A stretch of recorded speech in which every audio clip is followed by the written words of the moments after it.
Welcome to Lesson 13, the last lesson of Module 3, Polynomial and Other Nonlinear Graphs. So here are some polynomial graphs that you'll be looking at. Linear graphs that have degree 1, we've seen those.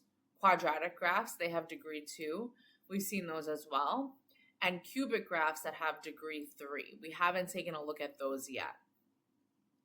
Right, so linear graphs, they're just lines. Quadratic graphs, we know that they're parabolas, they're U-shaped graphs. And cubic graphs, they can have 1 or 2 turning points, and their end behavior is in opposite directions for positive or negative A, right? So that means that one side is going down, one side is going up. Some key features of polynomial graphs, of course, are intercepts, are x-intercepts. Those are our solutions, right? So if the question is asking you to solve, they want you to find the x-intercepts, right? We know that about quadratics. It's the same for any polynomial graph. Then we're going to start talking about end behavior, right?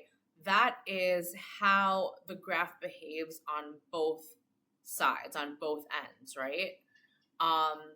If the polynomial has an even degree, like this first graph here, right, we know it's degree 2 because it's a quadratic, then that means that the graph is going in the same direction on both sides. So in this case, both sides are going up. If the graph was concave down, both sides would be going down. If the polynomial is an odd degree, that means that the ends are going in opposite directions, whether it's this way or whether it's this way. And your turning points, right? Your turning points are your vertices. There's a maximum of n-1 turning points for a degree n polynomial. So for example, that means that since the first graph is of degree 2, right? In this case, n would be equal to 2. And n-1 would be equal to 1, which means that there's 1 turning point. In this graph, it's a cubic, so it's of degree 3, so n is equal to 3. n-1 is 2, so that means there are 2 turning points here. Basically, the number of turning points is 1 less than the degree of the polynomial. Here are some examples of other nonlinear graphs. Exponential functions, we just took a look at those. Then you have radical functions and absolute value functions. Let's take a look at an example of zeros and factors. This is an SAT style question.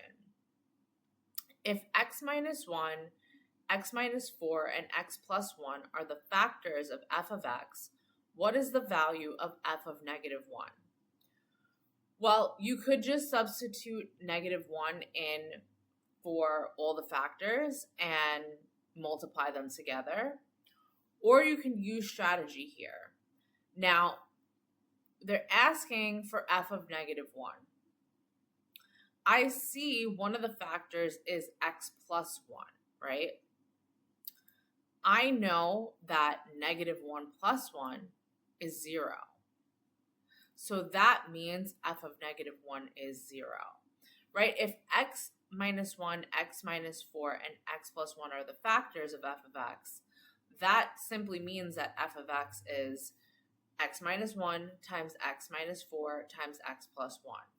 And if one of the factors is equal to 0, that means the whole thing is equal to 0 because anything multiplied by 0 is 0. Please pause this video and work on the Lesson 13 Level 1 problems in the workbook. In Level 2, let's take a look at the zeros of polynomial graphs. I have this cubic function here, graphed, and the function is f of x equals x minus 3 times x minus 2 times x plus 2. So if we have the factors, what are the zeros? Right? You would set your factors equal to 0, just like we did with quadratics, and you would solve each factor for x. right? So setting each factor equal to 0, you would get x equals positive 3, x equals positive 2, and x equals negative 2. Right? Just using inverse operations to solve for each factor. You get that, and those are your zeros, and as you can see on the graph, those are the x-intercepts. So those are your solutions. Please pause this video and work on the lesson 13 level 2 problems in the workbook.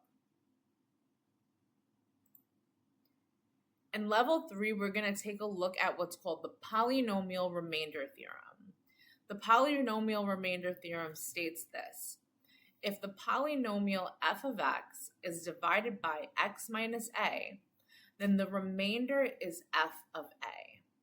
So let's take a look at an example and see how we can apply this. If f of x equals 2x cubed plus 3x squared minus x minus 5 is divided by x plus 2, then what is the remainder?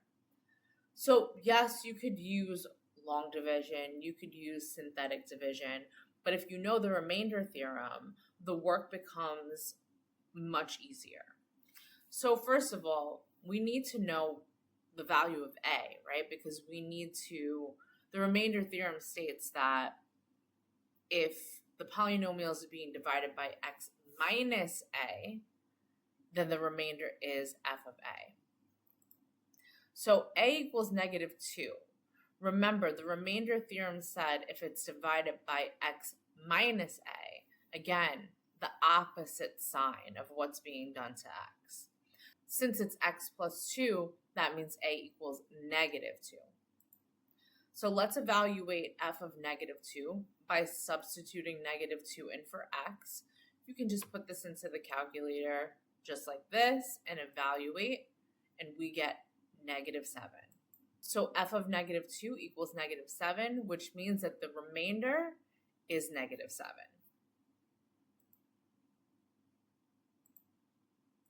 Please pause this video and work on the lesson 13 level 3 problems in the workbook. Once you're finished with the problems in the workbook, you can move on to the next set of videos for module 4.